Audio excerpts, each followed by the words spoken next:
Hello friends. તો આજે આપણે ભણવાનું છે સાર્થક અંકો વિશે, બરોબર? કે સાર્થક અંકો શું છે અને શું કામે યુઝ કરવામાં આવે છે, બરોબર ને? તો આપણે આગળ કેલ્ક્યુલેશન ભણી ગયા, બરોબર? ત્રુટિ વિશે ગણતરીય સ્વરૂપ ભણી ગયા કે ત્રુટિમાં કેવી કેવી રીતે પ્રોસેસ કરવામાં આવે અને ત્રુટિ કેવી રીતે નિવારવામાં આવે. તો તેમાં તમને ઘણા બધા અંકો એવા મળતા હશે કે આવી રીતે લાંબા લાંબા તમને મળતા હશે. દાખલા તરીકે 0.375847, બરોબર? આ વસ્તુ આગળ હાલી જ જતી હોય. તો આ વસ્તુને આપણે હવે ચોક્કસ અને સચોટ કેવી રીતે દેખાડી શકાય, બરોબર ને? બીજી વસ્તુ એ કે દાખલા તરીકે તમારી પાસે હવે કોઈ એવી વસ્તુ હોય કે તમે તેને મિલીમીટરમાં માપી શકો છો. દાખલા તરીકે તમારી પાસે માપપટ્ટી હતી, તો એનું મિનિમમ મૂલ્ય કેટલું હોય, લઘુત્તમ માપ શક્તિ? તો કે મિલીમીટરમાં. મિલીમીટરથી ઓછી તમે માપી ન શકો, ક્લિયર ને? તો દાખલા તરીકે તમે હવે ભૂલ તમને એક્ઝામમાં જ દાખલા તરીકે આવી રીતે આપેલું હોય 1.3456 અને કીધેલું હોય કે આ વસ્તુને મિલીમીટરમાં માપેલી છે, તો શું આ સાચું બને? નહીં ને, ખોટું બને. શું કામે? કારણ કે મિલીમીટર હોય તો ખાલી આટલા 3 અંકને જ માપી શકે, બાકીના અંક ખોટા બને. તો એનો અર્થ એવો થાય કે આ ફોલ્સ રીડિંગ ગણાય, ખોટું રીડિંગ ગણાય. તો આવી વસ્તુમાંથી આપણે આ સાચા રીડિંગને કેવી રીતે મેળવી શકીએ, બરોબર ને? એ બધી વસ્તુની ચર્ચા આપણે સાર્થક અંકોમાં કરવાની છે. મીન્સ કે સાર્થક અંકો એટલે કાંઈ નહીં કે જે તમને ભૌતિક રાશિના બાદબાકી, ગુણાકાર, ભાગાકાર, સરવાળો કોઈ પણ મેન્યુપ્યુલેશન કરીને એક નવી તમને પરિણામ મળે છે. દાખલા તરીકે, બરોબર ને, બળ હોય તો એનું સૂત્ર તમને કદાચ ખ્યાલ હોય કે દળ ગુણ્યા પ્રવેગ થાય. તો બળનું મૂલ્ય મેળવવું હોય તો તમારે શું કરવું પડે કે દળ હોય તમને આપેલું હોય, પ્રવેગ આપેલો, તો બેને ગુણાકાર કરી નાખો, તમને પરિણામ મળશે ને? તો તે પરિણામમાં અમુક હદ સુધી જ સાચું હોય, પછીના અંકો એક પ્રકારે ખોટા આવે, બરોબર ને, એરરવાળા આવે. તો એરરવાળાને કેવી રીતે કાઢી શકાય? તો આનો અર્થ એવો થયો કે સાર્થક અંકો રહીને, બરોબર, એ આપણને જે પરિણામમાં જે મૂલ્ય મળે છે ને તેને વૈજ્ઞાનિક પદ્ધતિથી મેળવવાની ક્રિયા છે. એક પ્રકારે વૈજ્ઞાનિક પદ્ધતિ તેને સંક્ષિપ્ત સ્વરૂપે, બરોબર, અને અર્થપૂર્ણ કેવી રીતે કરી શકાય, બરોબર ને? તો એ છે સાર્થક અંકો, ક્લિયર ને? શું કે સાર્થક અંકો રહ્યું, બરોબર, એક પ્રકારની વૈજ્ઞાનિક પદ્ધતિ જ છે કે શું કરે કે આંકડાને છે ને, આંકડાને કોઈ પણ મોટા મોટો આંકડો તમને મળતો જાય એમાંથી અમુક આંકડાને ખેંચી લેવાના, બહાર કાઢી લેવાના કે જે આપણા માટે અર્થપૂર્ણ હોય, જે આપણા માટે ઉપયોગી હોય, બાકીને જવા દેવાના, ક્લિયર ને? તો કેવા આંકડાને રાખવા જોઈએ, કેવા આંકડાને જવા દેવા જોઈએ, બરોબર ને? એક આંકડામાંથી બીજા આંકડામાં, દાખલા તરીકે તમે મિલીમીટરમાંથી સેન્ટીમીટરમાં ફેરવો છો, પાછું સેન્ટીમીટરમાંથી મિલીમીટરમાં ફેરવો તો તમને જે વેલ્યુ રહી, તમારું મૂલ્ય રહ્યું, બદલાવું ન જોઈએ, બરોબર ને? દાખલા તરીકે 10 mm બરાબર 1 સેન્ટીમીટર છે, બરોબર ને? આવું તમને ખબર હોય કે 10 mm બરાબર 1 સેન્ટીમીટર છે, ક્લિયર? તો હવે 1 mm બરાબર શું લખી શકું? 0.1 સેન્ટીમીટર લખી શકું ને, ક્લિયર ને? મારે જો 1 mm માંથી 0.1 સેન્ટીમીટરમાં વયો ગયો, ક્લિયર? તો મને આટલી વેલ્યુ મળી. તો હવે હું પાછું 1 સેન્ટીમીટરમાં આવું, આ તો 0.1 થઈ ગયા ને. એનો મતલબ એમ કે જો હું 1 સેન્ટીમીટર બરાબર લખું તો અહીંયા મારે પાછા 10 mm આવવા જોઈએ. તો આ વસ્તુ પોસિબલ થવી જોઈએ, બરોબર ને? એવા જ સાર્થક અથવા એવા જ અંકોને લેવા પડે, ક્લિયર ને? તો કોઈ પણ મૂલ્ય હોય ને, કોઈ પણ મૂલ્ય તમને આપેલું હોય, બરોબર ને, દાખલા તરીકે, તો તે મૂલ્ય રહ્યું ને, બરોબર, એ એક અર્થપૂર્ણ અંક અને એક અનિશ્ચિત અંક,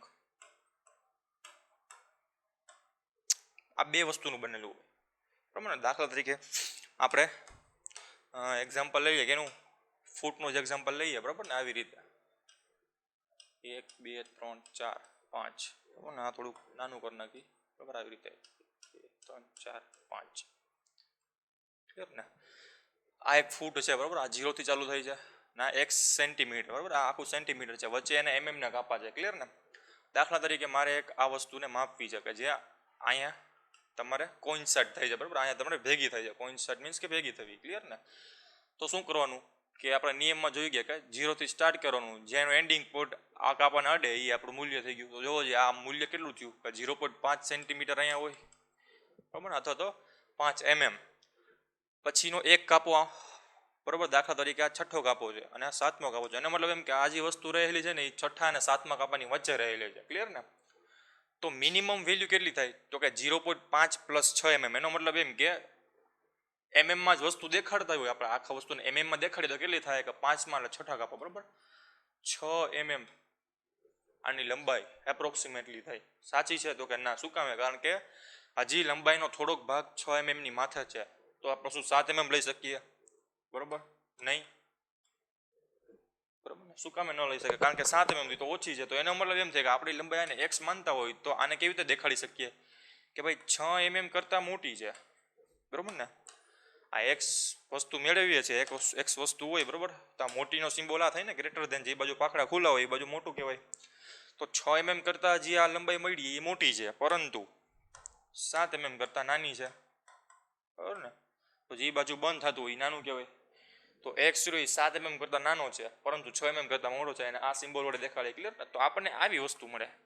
આ આપણું સાચું મૂલ્ય કહેવાય. ન 6 mm છે, ન 7 mm છે. પરંતુ હવે હું જો દાખલા તરીકે મારા મગજમાં જેવી ગણતરી કરી નાખું કે ભાઈ આ જે વસ્તુ રહી આની વચ્ચે હું 10 કાપા નાખી દઉં, આ જે નાના નાના તમને કાપા દેખાય, મગજમાં ગણતરી કરી નાખું, 10 કાપા નાખી દઉં, બરાબર. અને એપ્રોક્સિમેટલી કેટલામો કાપો આમાં આની ટચ થાય છે? તો કે આની વચ્ચે હું 10 કાપા નાખી દીધા, પછી એમાં ચોથો કાપો નહીં મેચ છે. એનો મતલબ એમ કે 6.4 mm મારું રફલી કેલ્ક્યુલેશન આવવું જોઈએ. 6.4 mm, બરોબર ને? આવું કેલ્ક્યુલેશન આવ્યું. પણ કેવી રીતે? જોજી, જે બીજો કાપો રહ્યો એ તો મારા મગજ પ્રમાણે છે ને, કે હું ગમે તે લઈ શકું. તમે હોય તો તમને દાખલા તરીકે તમે 5મો ભાગ લઈ શકો, તો તમારા મત મુજબ 6.5 mm કહી શકો, બરોબર ને? પરંતુ આ વેલ્યુ કેવી ચૂઝ કરી? જોજી, આ બેની વચ્ચેની ચૂઝ કરી ને, એનો મતલબ એમ કે જે પેલો આંકડો રહ્યો ને એ 100% સચોટ છે. ક્લિયર ને? પેલો આંકડો જે આ દેખાય છે તમને 6, એ તો 100% સચોટ જ છે. એનો મતલબ એમ કે એના ઉપરનો આંકડો ન આવી શકે, 5 ન આવી શકે, અને પછીનો આંકડો ન આવી શકે, 7 ન આવી શકે, એ જ આવી શકે, બરોબર ને? કારણ કે ખબર છે કે 6 mm કરતાં કંઈક વધુ છે. એનો મતલબ એમ કે 6 તો ફિક્સ જ થઈ ગયો. તો આવા અંકને કહેવાય વિશ્વસનીય અંક, બરોબર ને? અથવા તો ફિક્સ્ડ અંક, ફિક્સ્ડ વેલ્યુ. ક્લિયર? બીજી વસ્તુ શું જોઈએ કે આ જે વેલ્યુ હતી, આ 4 નંબરને આ જે 4 મેં નાખ્યો, એ તો મેં મારું મન ઘડિત આંકડો હતો ને, મેં મારા મન મુજબ નાખ્યો. તમારા મગજ મુજબ કંઈક અલગ કરી નાખો તો અહીંયા આંકડો અલગ આવશે, બરોબર ને? તો એનો મતલબ એમ કે આ કેવો થયો? અર્થપૂર્ણ થયો તો કે કહી શકાય, પરંતુ ચોક્કસ તો કે નથી, ચોક્કસ નથી. તમે ગમે તે લઈ શકો. અર્થપૂર્ણ મતલબ શું થાય કે તમારી વસ્તુ અથવા તો તમારી વેલ્યુ રહી ને એ સાચા વેલ્યુની નજીક છે. એનો મતલબ એમ કે મારું સાચું મૂલ્ય માની લો કે માઇક્રોમીટરથી અથવા તો વર્નિયર કેલિપરથી મેં માપ્યું હતું આનું માપ, આ એક્સ માપ, એ એક્સનું માપ આવ્યું હતું 6.5 mm. ક્લિયર ને? આ સાચું માપ છે. તો મારું જે આ માપ મેં એપ્રોક્સિમેટલી કીધું તો જોજો સાચા માપની નજીક છે ને. ક્લિયર ને? તો એનો મતલબ એમ કે આ અર્થપૂર્ણ તો છે જ. ક્લિયર ને? સચોટ ભલે ન હોય, ચોક્કસ ભલે ન હોય, કાંઈ વાંધો નહીં, પણ અર્થપૂર્ણ છે. એનો મતલબ એમ કે આવો જે અંક રહ્યો ને એ એક પ્રકારે અર્થપૂર્ણ અંક તરીકે કામ કરશે, અને અનિશ્ચિત અંકનું આને કહેવાય અનિશ્ચિત અંક, બરાબર? અસચોટ અંક એક પ્રકારે કહી દો. તો આના ઉપરથી શું કહી શકીએ કે હવે આપણા જે મેઝરમેન્ટ કરી ને, આ એક્સની વેલ્યુની જે મેઝરમેન્ટ કરી, બરાબર, જે એક્સ વેલ્યુની મેઝરમેન્ટ કરી, તો એની સાચી વેલ્યુને આપણે દાખલા તરીકે લખી નાખીએ, બરાબર ને? સાચી વેલ્યુને આપણી કેટલી હતી? સાચી વેલ્યુની 6.5 mm. ક્લિયર ને? તો મારી વેલ્યુ કેટલી આવી? દાખલા તરીકે મારી વેલ્યુ આવી 6.4 mm. તો એનો મતલબ એમ થયો કે આને કેવો કીધું? વિશ્વસનીય અંક કીધું ને. એનો મતલબ એમ કે આના ઉપર મને 100% વિશ્વાસ જ છે, ચોક્કસતાનું મૂલ્ય આમાં 100% છે. 6 જ આવે, 6 mm થી ઓછી ન આવે, 6 mm થી વધુ ન આવે. પરંતુ જે આ અંક હતો કે મારી પાસે કઈ બીજા મેઝરમેન્ટ નહોતા, મેં મફતનો એમને મૂકી દીધો. ક્લિયર ને? તો આ અંક કેવો થયો? અનિશ્ચિત થયો ને. અનિશ્ચિત અથવા અસચોટ કયો તો ભલે, અચોક્કસ કયો તો ભલે, બરાબર? તો આ વસ્તુ ભેગી મળીને મને એક આખું મૂલ્ય દેખાડશે ને કે જે મારા સાચા મૂલ્યની નજીક હોય. તો આ જ આવા બે જ ઘટકોથી બનતા અંકને શું કીધું આપણે? સાર્થક અંક, બરાબર ને? કેવો છે? આ એક અર્થપૂર્ણ અંક છે ને. વિશ્વસનીય એટલે અર્થપૂર્ણ, મીન્સ કે બે અર્થપૂર્ણ તો છે. દાખલા તરીકે અહીંયા આ જે વસ્તુ લઈ, બરાબર, તો હવે આપણે સાર્થક અંકોને કેવું કેવું? તો સાર્થક અંકો કેનો બનેલો હોય? તો પેલું એક કે વિશ્વસનીય, બરાબર ને? બીજું કેવું કે અર્થપૂર્ણ, પરંતુ અવિશ્વસનીય. આ બેના કોમ્બિનેશનથી મળતા અંકને શું કીધું આપણે? સાર્થક અંક. ક્લિયર ને? હવે દાખલા તરીકે આ જ પ્રોસેસમાં હું શું કરું કે આમાં હું હવે મફતનો જે આંક ઉભી દીધો બરાબર, 7 કરી નાખ્યું મેં. ભલે મારી જે સ્કેલ હતી એની કેપેસિટી ખાલી આટલું જ મેઝર કરવાની હતી, પરંતુ મેં એમાં એક્સ્ટ્રા નાખી દીધો. ક્લિયર ને? તો જો 6.47 મારું વેલ્યુ આવી, હકીકતમાં 6.5 જ છે. તો આ એક્સ્ટ્રા વધારાનો અંક થયો ને. તો હવે આના પછી આપણને ખબર જ છે કે આ જે અંક જો અવિશ્વસનીય હોય તો આના પછી બધા જ મળતા અંક અવિશ્વસનીય જોવાના છે કે નહીં? ક્લિયર ને? તો એનો અર્થ એવો થયો કે આ જે વસ્તુ રહી બરોબર, આ એક જ પ્રકારનો કેવો હતો? નિશ્ચિત હતો. મીન્સ કે આમાં ઉપર 100% ભરોસો કરી શકાય તેવો હતો. બરોબર, માની લો છે જ, માનવાની જરૂર નથી, છે જ. આ બે અંક કેવા આવ્યા? અનિશ્ચિત આવ્યા. બરોબર ને? અનિશ્ચિત આવ્યા ને. અર્થપૂર્ણ ભલે ગમે તેટલા પણ આવ્યા કેવા? અનિશ્ચિત. મીન્સ કે આની વેલ્યુ આની નજીક આવશે પણ આના જેટલી નહીં થાય. મારે કંઈક એવું ઇન્સ્ટ્રુમેન્ટ લેવું પડે કે આના જેટલું જ મૂલ્ય મને દેખાડે. કહેવાનો મતલબ એમ કે દાખલા તરીકે આપણી પાસે આવું જ મૂલ્ય હોય તો આના પછી હું ગમે તેટલા અંક નાખું, 5 7 6 8 9, બરાબર, 2 7 9 8 2 3 4, ગમે આગળ હાલ જ જાઉં તો આ બધા જ અંક રહ્યા ને આપણા માટે એક પ્રકારે નકામા ગણાય. ક્લિયર ને? શું કામ? કારણ કે આના પછી બધા જ અંક લખવામાં આવે એ બધા જ અંક કેવા છે? અનિશ્ચિત છે. બધા જ અંક અનિશ્ચિત છે. કારણ કે પેલો જ આંકડો અનિશ્ચિત છે. પહેલો આંકડો નિશ્ચિત હોત તો આપણે કંઈક આગળ વિચારી શકીએ, પરંતુ આ જ આંકડો રહ્યો આવડું, આ પોઈન્ટ પછીનો પહેલો આંકડો એ જ અનિશ્ચિત છે. તો એના પછીના બધા જ આંકડા કેવા હોવા જોઈએ? અનિશ્ચિત હોવા જોઈએ. તો આપણા માટે આ બધા જ આંકડા કેવા બને? એક પ્રકારે નકામા બને.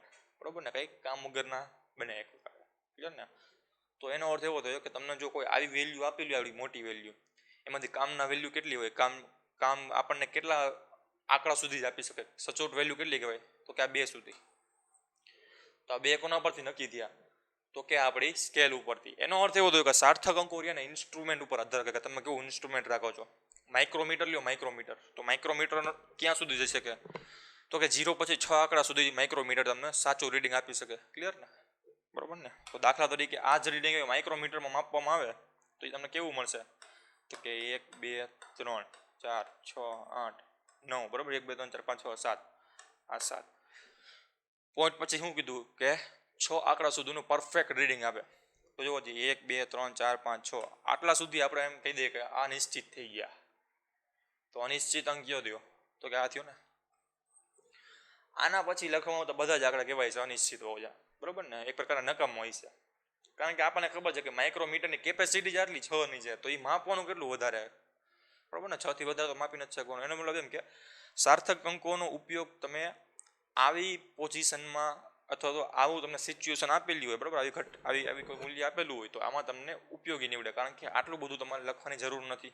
બરોબર ને? અને પાછળનું હોય, આવી રીતે પાછળ આપેલું હોય તો પણ લખવાની જરૂર નથી. દાખલા તરીકે આ માઇક્રોમીટરનું જ હતું, બરોબર. આના પછી હું 1 2 3 4 5 ઘણા બધા લખતો જાઉં તો આપણને ખબર છે કે અહીંથી જ આપણું સ્ટોપ થઈ ગયું છે. અહીંથી જ ખોટું રીડિંગ આવે છે. જ્યાં સુધી પરફેક્ટ રીડિંગ ન હોય ત્યાં સુધી આ ખોટું જ ગણાય, ભલે ગમે તો અર્થપૂર્ણ હોય. બરાબર ને? આપણે કીધું ને હમણાં કે સાચા અંકો પછી એક અંક એવો દેખાડવામાં આવે કે જે કેવો હોય? અર્થપૂર્ણ તો હોય પણ કેવો હોય? અચોક્કસ હોય. એના પછી બધા અચોક્કસ જ આવે.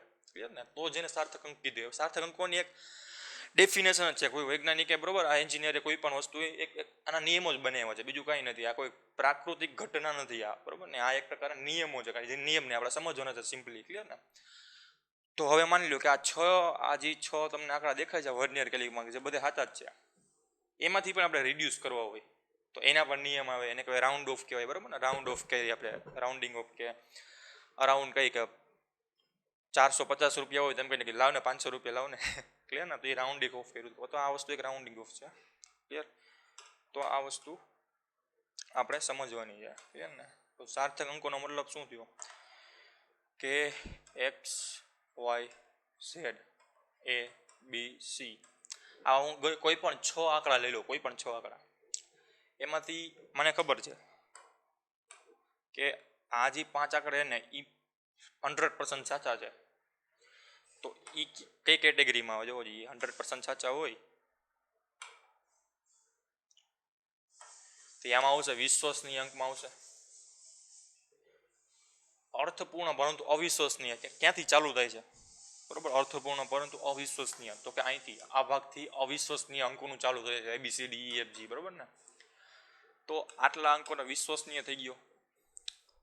હવે જો હું છે ને એક લખું ને, એક આવી રીતે માની લો કે હું ખાલી કોઈ પણ અવિશ્વસનીય એક અંક લખું ને, તો આની પણ ઉપયોગિતા છે, એ આપણે સમજશું. પણ તો અત્યારે એ સમજી લો કે જે આ સાર્થક અંક બનેલો છે એ કોનો બનેલો છે? કે આવા વિશ્વસનીય અંક પછી વધારાનો એક અંક તો મિનિમમ લખવાનો છે. કેવો હોય? કે જે અનિશ્ચિત હોય, ભલે અનિશ્ચિત હોય તો લખવાનો ખરા, ક્લિયર ને? બાકી બધા માની લો કે તમારી પાસે એક એક્ઝામ્પલ લઈએ તો તમે કોઈ ફૂટથી, આપણે ફૂટનું જ એક્ઝામ્પલ લખીએ તો ઇઝીલી, બરાબર ને? ફૂટથી કોઈ વસ્તુનું અંતર માપો છો, બરાબર? આપણે આવી રીતે જ ફૂટ હતી, બરાબર? થોડુંક ઝૂમિંગ કરીને ફૂટ મેં કીધેલી છે, બરાબર ને? આ 0 સેન્ટીમીટર છે, આ 0.5 સેન્ટીમીટર છે. હવે આપણું જે આ વેલ્યુ હતી અહીંયા ક્યાંક આવીને ઊભી રહી જતી હતી, ક્લિયર ને? તો જોવો જે કેટલા એમએમની વેલ્યુ છે, તો કે 1 2 3 mm પ્લસ કંઈક mm છે, આટલા mm કંઈક છે પ્લસમાં, માની લો કે 4 mm છે, 3.4 mm. તો જોવો જી આમાં મેં 4 mm લખ્યા, એ અવિશ્વસનીય લખ્યા ને, બરાબર ને? કે મારા માટે મુજબ સાચા છે, પણ તમને વિશ્વાસ ન આવે કે 4 છે કે નહીં, કારણ કે તમે જોવો પછી તમારું ઓબ્ઝર્વેશન કરો તો તમને 6 દેખાય, તો તમે 3.6 લખી શકો. એટલા માટે જ આનું મહત્વ છે, બરાબર ને? ઘણા બધા મહત્વ છે, પણ પેલું એક રીઝન આ છે કે આપણે કોઈ એક અવિશ્વસનીય અંક તો ફરજિયાત આમાં લખવાનો છે. જો મૂલ્ય ચોક્કસ ન હોય તો શું છે કે ચોક્કસ ન હોય તો મતલબ શું થાય? કે માની લો કે મારું જે આ મૂલ્ય હતું, બરાબર, આ જે મૂલ્ય હતું એ પરફેક્ટ છે ને, અહીંથી અહીંયા બીજા કાપાએ ટચ થઈ ગયો અહીંયા, તો આ અવિશ્વસનીય અંક આવશે જ નહીં ને, કારણ કે પરફેક્ટ એકબીજા પર અલાઈન થઈ ગયું હોય. આ બે નંબરનો કાપો આની હારે મેચ થઈ ગયો, બરાબર? આ 0 નંબરનો કાપો આની હારે મેચ થઈ ગયો, તો અહીંથી આનું અંતર કેટલું હોવું જોઈએ? 2 mm ફિક્સ થઈ ગયું. તો એનો મતલબ એમ કે 2 mm માં એક કઈ પ્રકારના અનિશ્ચિત અંકોનો સમાવેશ છે જ નહીં, આ પરફેક્ટ વિશ્વસનીય અંક જ છે, ક્લિયર ને? પરંતુ વાત કોની છે કે અવિશ્વસનીય અંક ક્યારે આવે? કે જ્યારે આપણે ઇન્સ્ટ્રુમેન્ટની લિમિટ આવી ગઈ હોય ત્યારે. તો જ્યાં ઇન્સ્ટ્રુમેન્ટની લિમિટ આવી ગઈ ને, mm કરતાં તો ઓછું માપી નથી શકવાનું, જેથી કરીને આપણે અવિશ્વસનીય અંક રાખવો પડે, બરાબર? કે ફ્યુચરમાં કામ આવે. શું કામ આવશે એ આપણે આગળ જોશું, પરંતુ અત્યારે સમજી લો, બરાબર ને? ઓછામાં ઓછો એક આ રાખવાનો છે. શું રાખવાનો? 3.4. હવે દાખલા તરીકે કોઈ એવો માણસ હોય કે આમાં હજી 5 આમાં ઘુમેડી દે અંદર, બરાબર? 5 1 2 3 આવી રીતે આગળ હાલ્યો ગયો, તો પછી એને mm લખ્યું, તો ભાઈ આ કરવાની શું કામ જરૂર છે? કારણ કે પાછળના બધા જ અંક આપણા માટે કેવા છે? વ્યર્થ, એક પ્રકારે નકામા છે, બરાબર ને? વ્યર્થ છે એક પ્રકારે, કારણ કે આપણને ખબર છે કે આ અંક આપણા માટે કેવો છે? ખોટો છે. માની જ લીધું છે કે આ અંક ખોટો છે, પછી ખોટા અંક નાખવાની શું જરૂર છે? બરાબર ને? તમે વધુ અંક નાખી શકો, બધા ગમે તેટલા ઇન્ફિનિટ અંક નાખી શકો, પરંતુ એક અંક જો ખોટો હોય તો બાકી બધા અંક ખોટા હોવાના. તો આપણે એક અંક તો ઓલરેડી ખોટો નાખી દીધો, પછી કેટલા ખોટા નાખશો? પછી એનો ઉપયોગ શું? ક્લિયર ને? તો એનો ઉપયોગ કાંઈ નથી, બરાબર? દાખલા તરીકે તમે આવી લખી શકો 3.47 mm, ક્લિયર ને? તો આ ખોટો અંક છે એક પ્રકારે, આ ખોટો અંક છે. તો રાખવાનો આપણે કેટલો કીધો? કે મિનિમમ એક તો રાખવાનો, મેક્સિમમ તમે રાખી શકો, પણ એના પણ અમુક નિયમ આવે કે કેટલા રાખવો જોઈએ, બરાબર? એ નિયમ છે નહીં, પણ તમે મેન્ટલી સમજી શકો ને કે માની લો કે આ એક જ અંક આપણે ખોટો હોય તો બાકી પાછળના અંક રાખવાનો ફાયદો શું? થોડો સમય વ્યસ્ત જાય, બરાબર ને?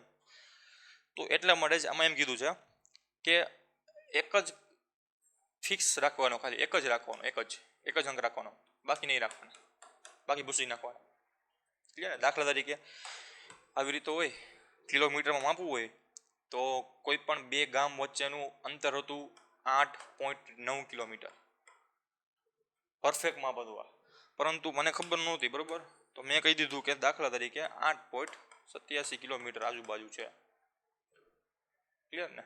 તો જોજી આ તો 8 તો એવું સાચો જ હતો, આપણે અહીંયા સાચી વેલ્યુ નથી નાખી 8.9 કિલોમીટર, તો બરાબર ને?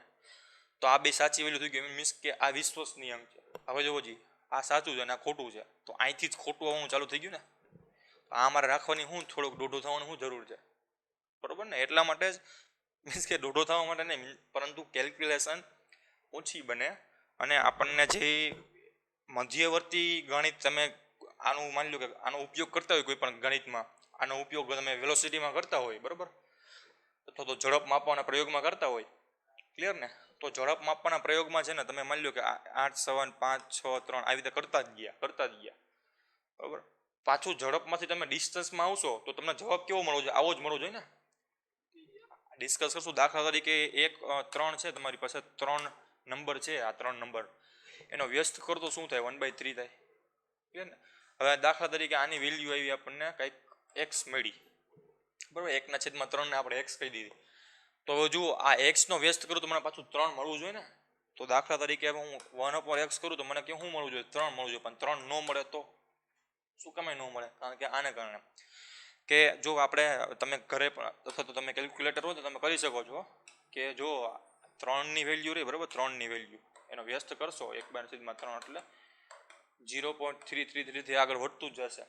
જો હું એક લઈશ અંક, આ એક અંક લઈશ એક બરાબર, તો 0.3 લઉં એનો વ્યસ્ત કરું તો મને શું મળશે? 3ની જગ્યાએ 3.33 મળશે.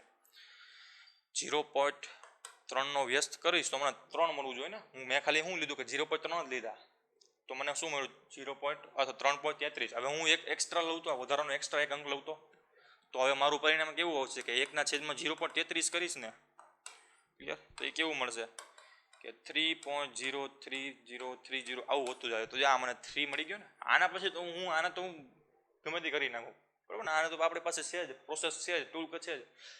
એકવાર આપણો આન્સર આવી જાય ને એટલે આ બધું પૂરું, નિગ્લેક્ટ કરી નાખવાનું બરાબર ને. તો આપણું એમ શું છે કે કોઈ પણ પ્રોસેસ દરમિયાન આપણો આન્સર છે ને સેમ મળવો જોઈએ. આમાં નહોતો મળવો જોઈએ. આપણે આને અવગણી ન શકીએ. આ તો 0.3 એટલે અવગણી શકીએ ને. ત્રુટિ છે જ, પણ ત્રુટિ કેવી થઈ ગઈ? ઓછી થઈ ગઈ ને. એનો મતલબ એમ કે એક અંક એક્સ્ટ્રા રાખવાથી ત્રુટિ પણ ઓછી થઈ જાય છે. બસ કહેવાનો સિમ્પલ મતલબ આ હતો. તો એનો અર્થ એવો થયો કે સાર્થક અંકોનું આવી રીતે કામ હતું. તો સાર્થક અંકો હવે ગણવા કેવી રીતે? તો સાર્થક અંકો કોને કહેવાય? કે જે રીડિંગ હોય ને, રીડિંગ દાખલા તરીકે 2 5.67 કિલોમીટર. તો નિયમ મુજબ 1 2 3 4 5 આંકડાની જરૂર પડે ને. દાખલા તરીકે તમારું ગાડીનું સ્પીડોમીટર હોય ને, ગાડીનું સ્પીડોમીટર બરાબર, તમારા ગાડીમાં જે સ્પીડોમીટર દેખાડતું હોય તો એમાં આવી રીતે આમ હોય ને 1 2 3 4 5 બરાબર ને. 1 2 3 4 5 અને આ જે હોય ને વેરિયેબલ હોય બરાબર. અહીંયા તમને 0 1 2 3 4 એવી રીતે 9 સુધી આવ્યા કરે. પાછું 0 થી સ્ટાર્ટ થાય એટલે 1 કિલોમીટરમાં એડ થાય. આ 9 થાય એટલે આમાં એડ થાય, આ 9 થાય એટલે આમાં 1 થાય. ટૂંકમાં કિલોમીટર દેખાડે. ડિસ્કશન આપણે લેક્ચર નથી જવું. તો આ વસ્તુ જોવું છે શું છે કે મારે